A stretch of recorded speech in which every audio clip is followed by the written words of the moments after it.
we give an input.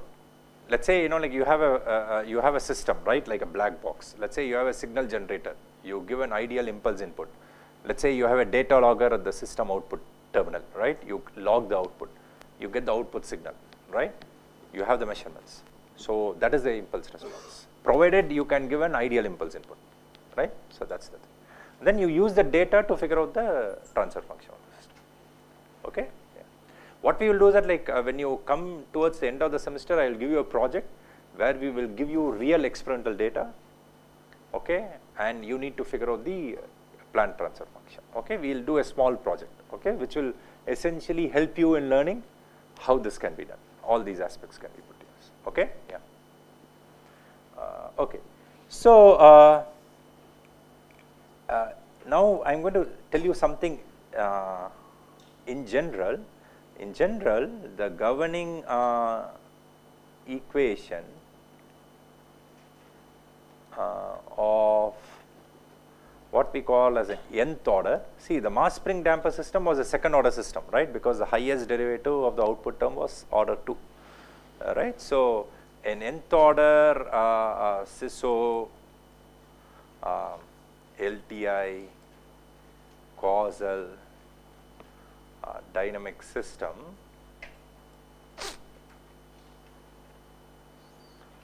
can be written as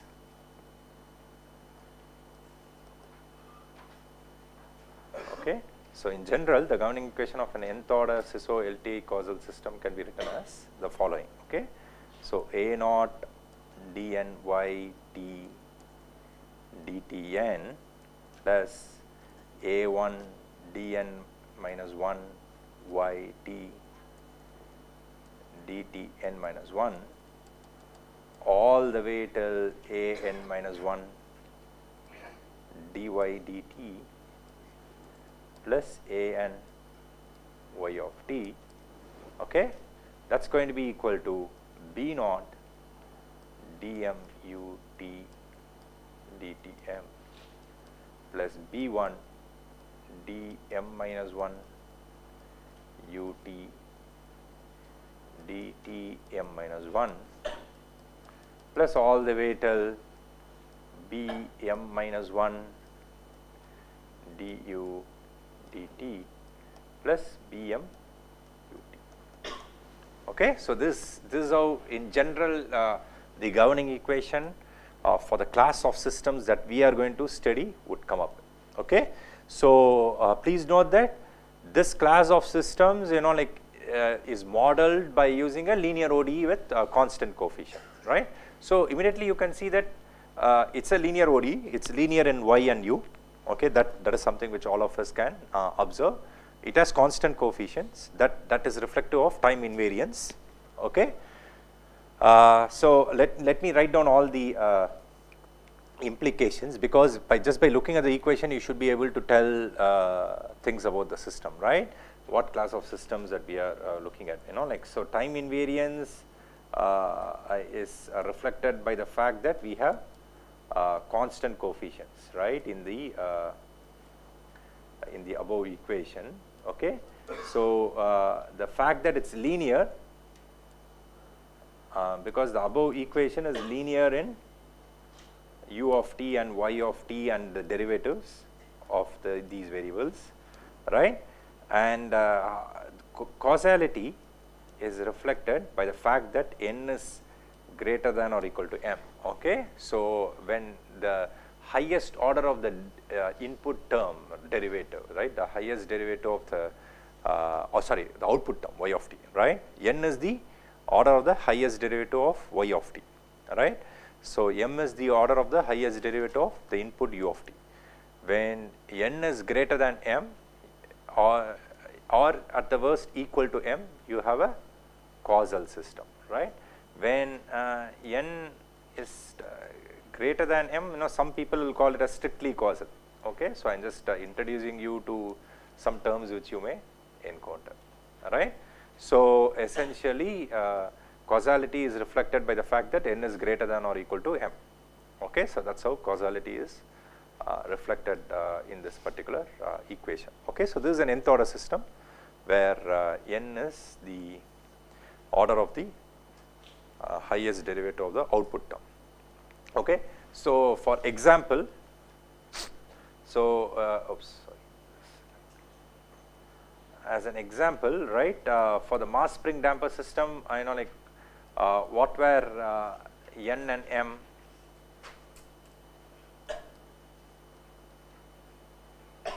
that we just considered, right? What were the values of N and M?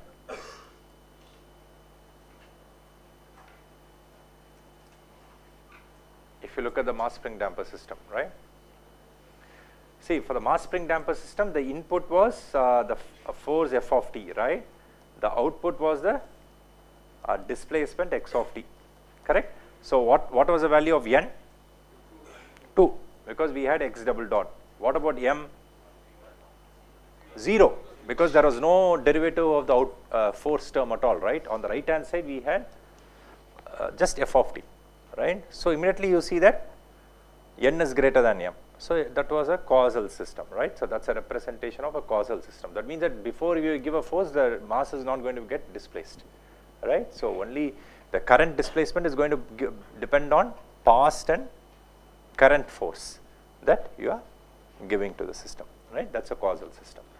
So, that is how the what to say as different aspects of LTA causality are reflected in the governing equation.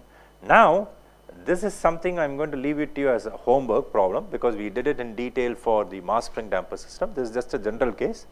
Okay. So, take the Laplace transform on both sides,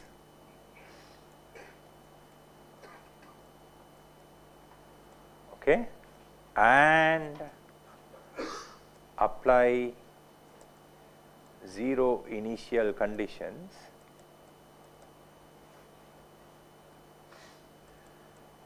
to obtain P of s to be equal to y of s divided by u of s, the Planck transfer function, which will turn out as b naught s power m plus b1 s power m minus 1 all the way till bm minus 1 s plus bm divided by a naught s power n plus a1 s power n minus 1 all the way till a n minus 1 s plus a n. Okay. So, this I leave it as homework. Okay. So, once again pretty straightforward. You just take the Laplace transform on both sides. If you apply all the initial conditions to be 0, when you take the Laplace transform of the nth derivative, the only term which will remain is s power n y of s. Similarly, when you take the Laplace transform of the n minus 1 derivative of y, if you apply all the initial conditions to be 0, the term which you will be left with is s power n minus 1 y of s. So, that is what you will be left with. Same story in the right hand side, right. If you take the Laplace transform of the mth derivative of the input, you will have s power m u of s plus a bunch of terms having initial conditions of the input. Even that you take as 0. So, you will be just left with s power m u of s. So, you cross multiply, this is what you would get. Okay. So, that is the Planck transfer function in this particular case. So, that is what we have, okay, as the Planck transfer function. So, immediately we will see, you know, like what really what to say is the consequence, right. So, let us look at it further. So, immediately one can observe that the Planck transfer function is a ratio of two polynomials in S, right. So, one could say that, you know, like P of s is a ratio of two polynomials, n of s by d of s, right. So, n of s is the numerator polynomial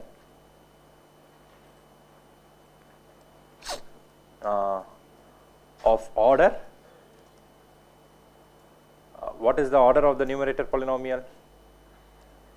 Of order m, right, because the highest power is s power m term, right. So, similarly d of s is a denominator polynomial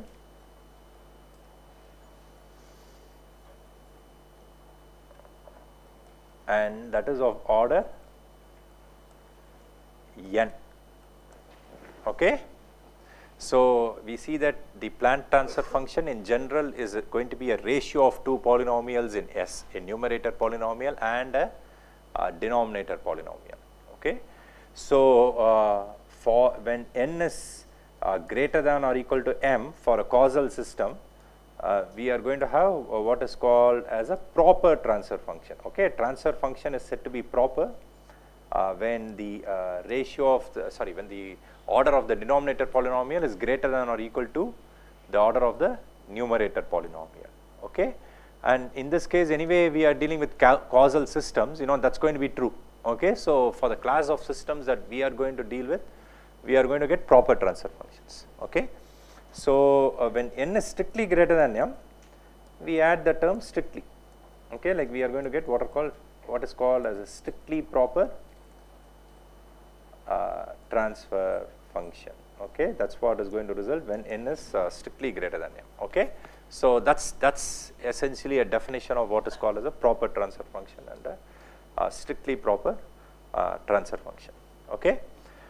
So, now we see that P of s is going to be equal to n of s divided by d of s, right.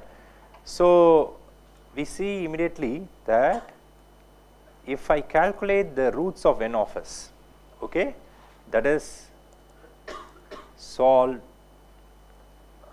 b naught s power m plus b1 s power m minus 1 plus all the way till b of bm minus 1 s plus bm equals 0. Okay. The roots are called as, what will you call the roots of n of s as? So, if you solve this equation, the numerator polynomial equals 0, right, and you get particular values of s, at those values of s, what will happen to the transfer function?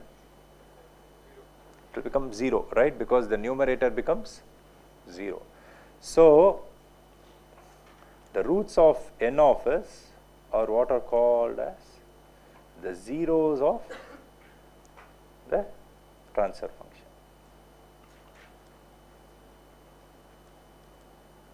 Okay. I hope it is clear why they are called zeros, right. The transfer function vanishes, right. So, similarly, the roots of the polynomial P of s, that is, we solve a naught s power n plus a1 s power n minus 1 plus all the way till a n minus 1 s plus a n equals 0, right. The roots of P of s consequently should be called. So, please note that at whatever values of s where the denominator polynomial, the roots of d of s, right, that is not P of s, sorry about that, right. So, it is going to be d of s, right, the denominator polynomial. Okay. So, wherever I have the denominator polynomial to be 0, right, you can immediately see that the transfer function becomes singular, right. So, the transfer function is a complex function, right, complex valued function in the variable s. S is a complex variable, right, that is something which all of us know, right. Now, the point is, like if I have a complex function f of s, and in the S domain at certain points the function does not exist and its derivatives do not exist, those values of s are called as singular points or poles, right. We discussed it sometime before, right, when we briefly discussed complex variables, right. So, consequently, the roots of d of s are called as the poles of the transfer function. Okay. So, the denominator polynomial's roots are what are called as the poles of the transfer function, right. So, that is something which we should remember. Okay. Yes. So, can you intuitively prove why n equal to n greater than m implies causality? Causality. Okay. So, let me give you a very simple example, right. So just to what to say convey that point, okay, let's do it as an aside, right? So the question was, like how could one say that what to say n greater than or equal to m implies causality? Let me go the other way. Okay, I will show you how m greater than n will mean non-causality. Okay, let's do that way. Okay, so let's take a very simple case where y of t is equal to du t dt, right? So what are the values of n and m here? N is going to be 0, m is going to be 1, right? Do you agree? Okay, so here n is less than m, so we have gone to the other side, right? So now how is it anticipatory? A non-causal system is anticipatory, right? Why? Because what does the derivative do? See, suppose, like just to convey it graphically, right? So that like we have a better idea, right? So let's say I plot u of t versus t, right? I give some arbitrary input, okay? But let's say I am at this instant of time, this is my current instant of time, t. So what does my derivative give me? It is a rate of change. Graphically, it will give me the slope, right? And the value of the slope. So in a certain sense, I will know what is going to come up in the future. So I am basing my output as the derivative of the input signal, right, which will tell me what is going to come in the future. So my system output is influenced at this instant of time, is influenced by what input will come in the next instant. So it tries to anticipate, right, and take action. So you can see that how it's non-causal, right? So if the output is going to, sorry, if it senses that the input is going to decrease, the output will decrease, right? If the du dt, let's say we are at this point, if du dt is positive, the output will increase, right? If I am at this point where u of t has reached a maxima, local maxima, then the derivative will be 0, so output will be 0, right? So in a certain sense, it tries to anticipate what is happening. Okay, that's why it becomes non-causal. So now I hope you have an intuitive understanding of why this implies anticipation, right? Yeah. Okay, so what we will do is that, like, maybe what I will do is that I'm going to leave you with a few problems to do, right? And then we will come back in the next class and essentially discuss further, right? So let's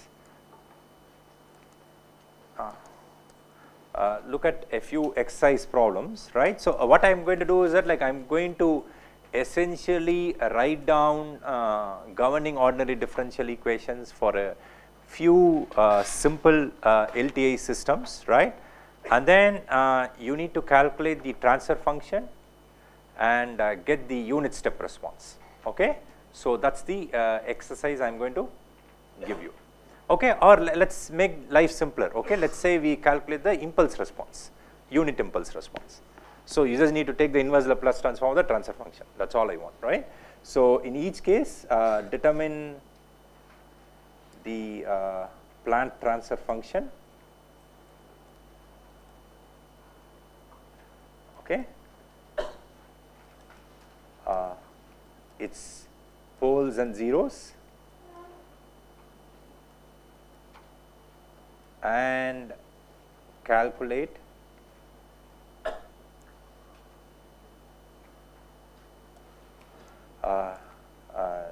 its unit step response, sorry, unit impulse response. Okay, let's keep things simpler. Then we'll come to unit step response. Okay. Okay, so let me leave you with a few problems.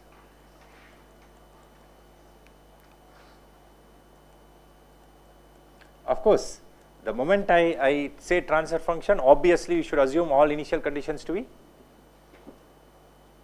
0, all right? So